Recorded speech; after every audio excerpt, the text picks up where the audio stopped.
Illinois and Duke battle each other this weekend. This game, baby. I'm glad to have Illinois on the big board. If you would have told us 3 years ago, hey, a couple of years you're going to be talking Illinois Duke as a marquee matchup going into week 2, I'd have been like, what the hell are you talking about? Here we are. Luke Altmaier and the Fighting Illini absolutely drubbed Western Illinois. Duke did the same thing to Elon. Gentlemen, let's break this one down from the top. JP, you go first. Yeah, Mensa and Duke decided to play with their food a little bit for a half. I think that was 10-10 with Elon at half, and then it was like pretty cool. I think it might have been 17-17 or really close there late. And then they just started scoring late fourth quarter to kind of put this one away. Obviously, Mensa was still very good. The Duke defense itself just kind of felt like they were just there. They weren't really there fired up or anything. Could they? There was like 11 people in the stands, by the way. Yeah, I know. Shout out. There's one thing. I think everybody was prepping for this weekend. Maybe they were practicing or something like that.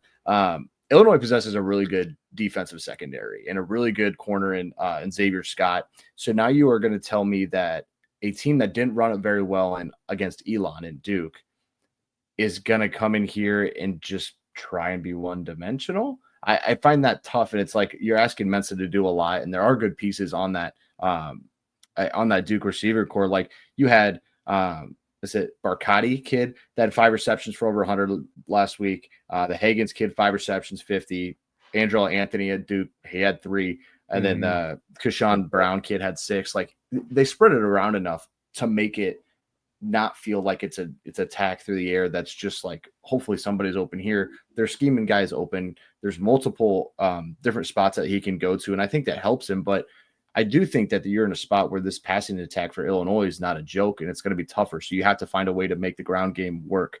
And then you go to the other side. Like I think that Luke Altmaier is in a weird spot here because this Duke defense is really good. And Manny Diaz likes to dial it up and get after your ass. And when he likes to blitz, when you're looking at Altmaier, his numbers were not good under pressure a season ago. I think I was reading here, between 15 and 18%, his completion percentage dropped under pressure a season ago. And that's a number that was already at 64. So you're talking almost sub 50, if not under sub 50. Math is hard. I'm not really worried about that right now. But it draws up, like, here's the problem for Illinois. Like, the offensive line will be solid.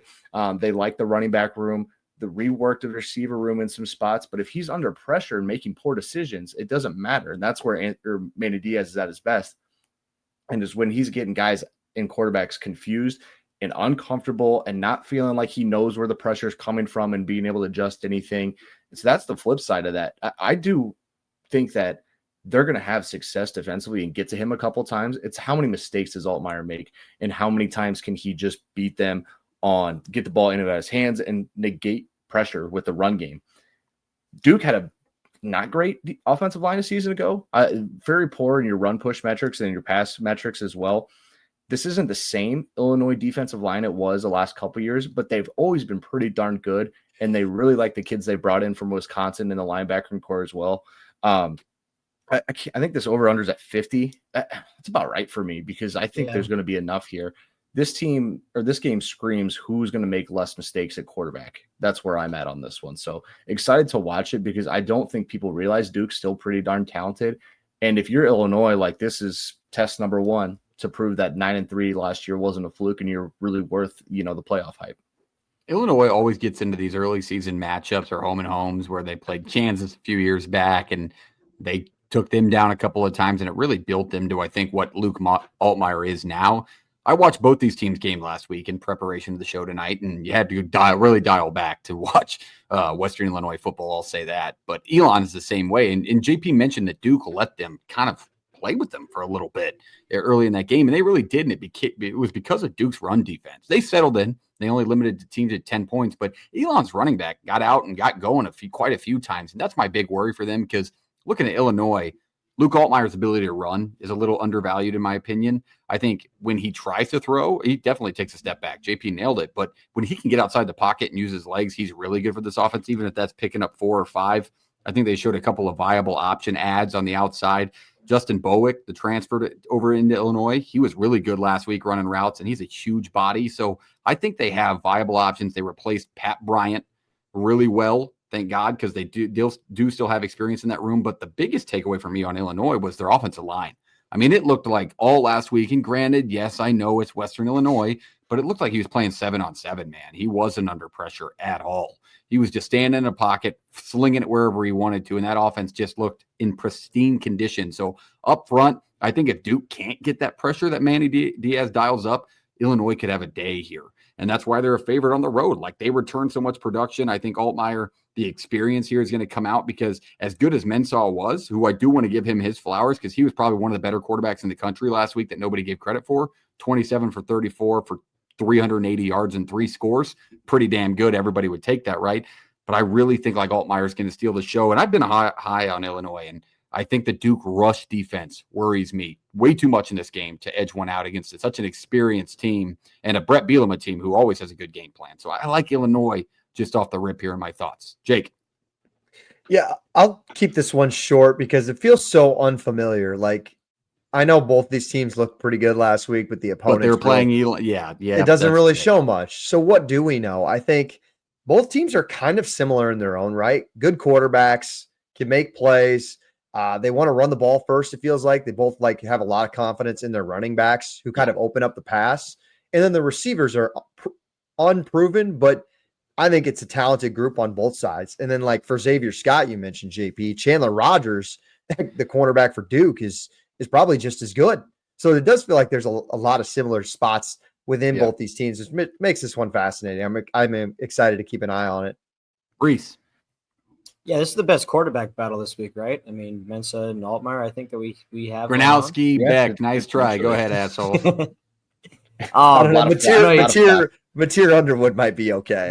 It's good, but Underwood, I think, is still we don't know yet. That's why my mind goes to this one. But I think that's a sneaky one. We know ball in this podcast over here. But yeah, you guys keep talking about it's Manny Diaz. I think what is he going to do to Altmaier to make him uncomfortable?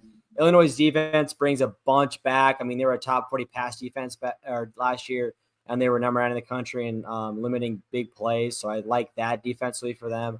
I think it's going to be kind of just an ugly fight. I'm not sure which way really to lean. I want to lean the home team, but I think I just lean with the Brett Bielema team. And I trust Altmaier just a little bit more too as well. So I'm just going to lean Illinois in this spot. All right, let's go to picks. Let's break this one down. Scoreboard-wise, you can't lean, Reese. You got to make an actual pick here. Who's going to win? Who's going to cover? I'll go first. I said it's going to come down to the passing game, and if Altmaier can extend plays on the ground. I think last week I didn't share this stat, but Duke gave up 170 yards on the ground to Elon, gentlemen. Granted, they ran it 40 times, but 170 yards. Illinois gave up 20 yards rushing total in the game. So I think up front, just that ability to stop the run, get him going. Give me Illinois. I like him in this spot. I don't think Duke's fans I don't know if they're going to realize that this is a big time game, like ACC game later in the year where that atmosphere can be awesome against a Notre Dame. Like this is a huge game for Duke, one of the biggest of their season. And I don't think their fans realize it, and they didn't show up last week. Give me Illinois. JP. I'll take Illinois here too, but this is a 3 or 4 point win at most. I think it's just going to get that gritty and gross. That's a push. Can't take that. No, it's got to be 7. Just saying that's where it's going to end up. And I kind of think that they're going to come out nuts. It's going to be a packed house at that place. And once they got running a little bit under Elko, though, it was Thursday against Elon. So I cut him a little. Doesn't matter. Last week. Season opener, Jake. I think Mensah is good enough to continue to make plays. I think Altmaier is good enough to continue to make plays. But I'm going to go with Brett Bielema, who's I feel like a team that maybe doesn't beat itself very often. Never. The 3-point road favorite is disgusting, but that's part of it. Jake, but it's a quarterback you trust. Yeah, I'm going to pick and choose my road teams here. I got to pick and choose some of my spots. I can't be taking all the road teams. Give me Duke at home plus the 3. Our Lord and Savior. How about the 1-score Bandits in Illinois? They win this one by 3, and I get a push or something. Reese. Illini. No more lean that way. All right. Lean this way. Lean this way. It is me against the world, apparently, this week. I'll tell a quick story. Sometimes it works. Sometimes it works. I was making the graphic for this that you're seeing below, and I put the line up there of what it was on Sunday night. But, there's a site out there called Vegas Insider. I'm sure everybody's seen it, where it shows you the lines across every book.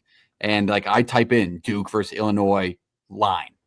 It pops up Vegas Insider. I'm not looking at the date. I'm squinting my eyes. It says Duke minus like 12.5. And I'm like squinting my eyes. Like, is this the worst line of all time? It was basketball. Yeah, I was going to say it's the basketball line. I was like, over under 168.5. I'm going to put my house on this. That was unbelievable. But yeah, the fault at me. Thank God I double checked that. But that is that game, Illinois and Duke.